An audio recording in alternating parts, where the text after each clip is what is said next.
Nouveau budget de crise au Conseil général d'Indre-et-Loire. Conséquence de nouvelles augmentations pour 2013. À commencer par les tarifs des transports fil vert. Le ticket passera de 1,80 € à 2 €. Le pass annuel pour les scolaires de 120 à 130 €. Côté fiscalité, là aussi, nouvelle hausse, plus 1,5% de la taxe foncière sur le bâti. Les propriétaires vont devoir payer un peu plus cher. Avec des dotations de l'État qui sont en gel, des droits de mutation qui sont plutôt orientés à la baisse avec un secteur immobilier atone.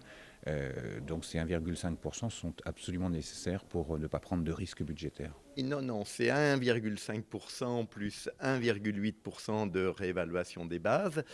Ça veut dire que c'est 3,30% que les contribuables vont payer en plus par rapport à l'année dernière.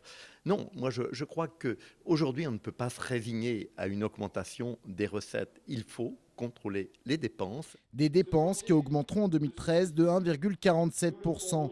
Pourtant, au Conseil général, on indique avoir renié certains budgets. Le sport, la culture, les dépenses de personnel. Ce sont en fait les dépenses sociales comme le RSA ou l'APA qui sont en forte hausse, plus 2,43%.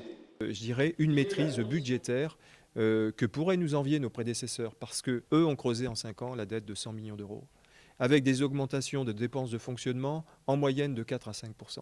Côté investissement, budget de 80 millions d'euros, avec le financement de maisons de santé à l'Île-Bouchard, Château-Lavellière ou Ligueuil, d'EHPAD à Sainte-Maure ou Château-Renaud, ou encore la construction d'un nouveau collège à Neuilly-Pompierre.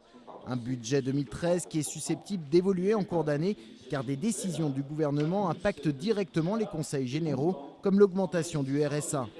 Dans la période de crise, un effort de tous est demandé. Les collectivités locales doivent participer à cet effort, mais une clarification des responsabilités et des financements est évidemment nécessaire. Une clarification qui devrait intervenir lors de l'acte 3 de la décentralisation, actuellement en discussion entre l'État et les collectivités locales.